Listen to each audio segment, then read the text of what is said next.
I've been on one mission trip, but I usually talk about it because it was to Australia, which my friends quickly told me is not a real mission trip. Apparently, if you don't go to a third world country, it doesn't count in their eyes.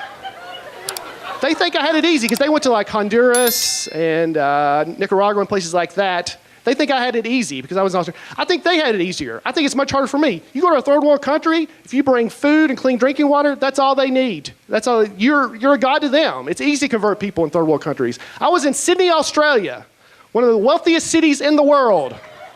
You know how hard it is to convert people to Christ when they're doing better than you are? I'm knocking on people's door like, first of all, this is a lovely house you have. I'm really impressed.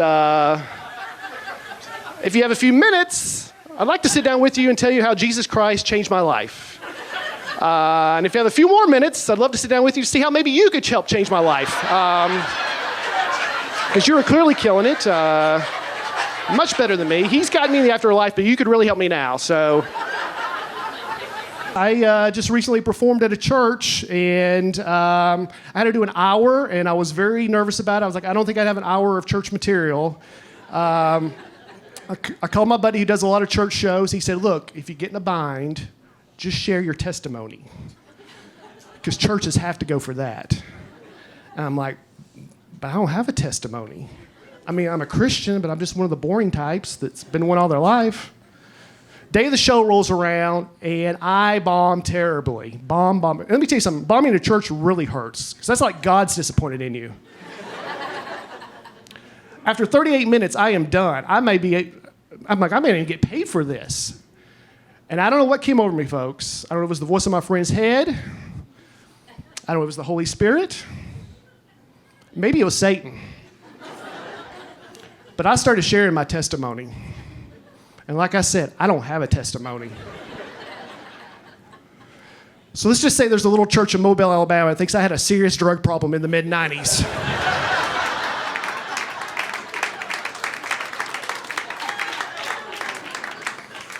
But with the help of the Lord, I got out of prison.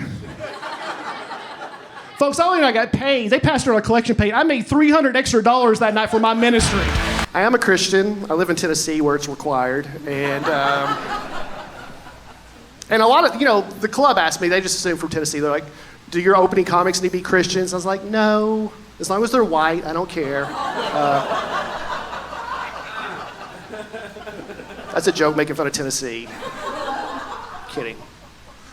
But I am a Christian. I do believe in God, and I do believe there's a heaven. But my buddy's an atheist, and he thinks that we're all living in a simulation. Have you guys heard this?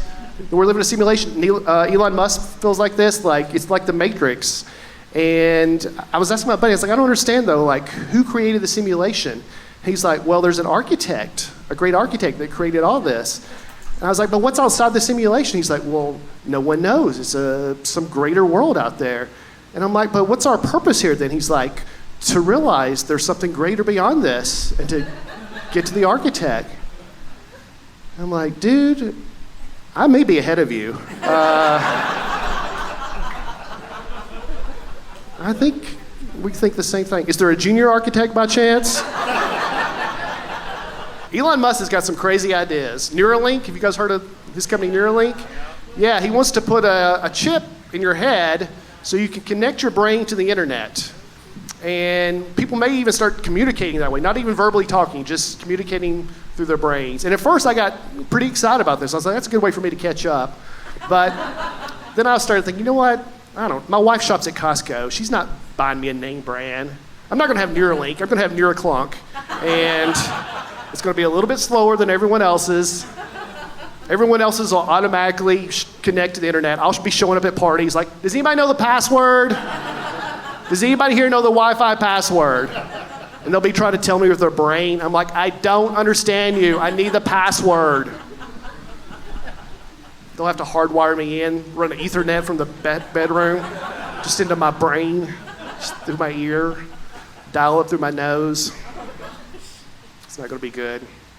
Elon Musk, he's got a lot of crazy things. My buddy, who's the dumbest guy I know, he was over at my house the other day. We were watching the news, and on the news they said Elon Musk wants to send 2 tourists on a trip around the moon, and that each tourist would have to spend over $1 million to go on this trip.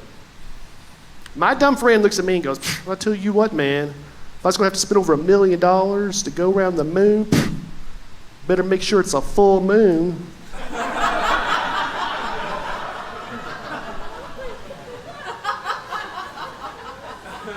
What? He said, I'm just saying I'd want to see the whole thing. Think how pissed you'd be spend all that money and get up there and it's just one of those little slivers. It's like, why do we hang out?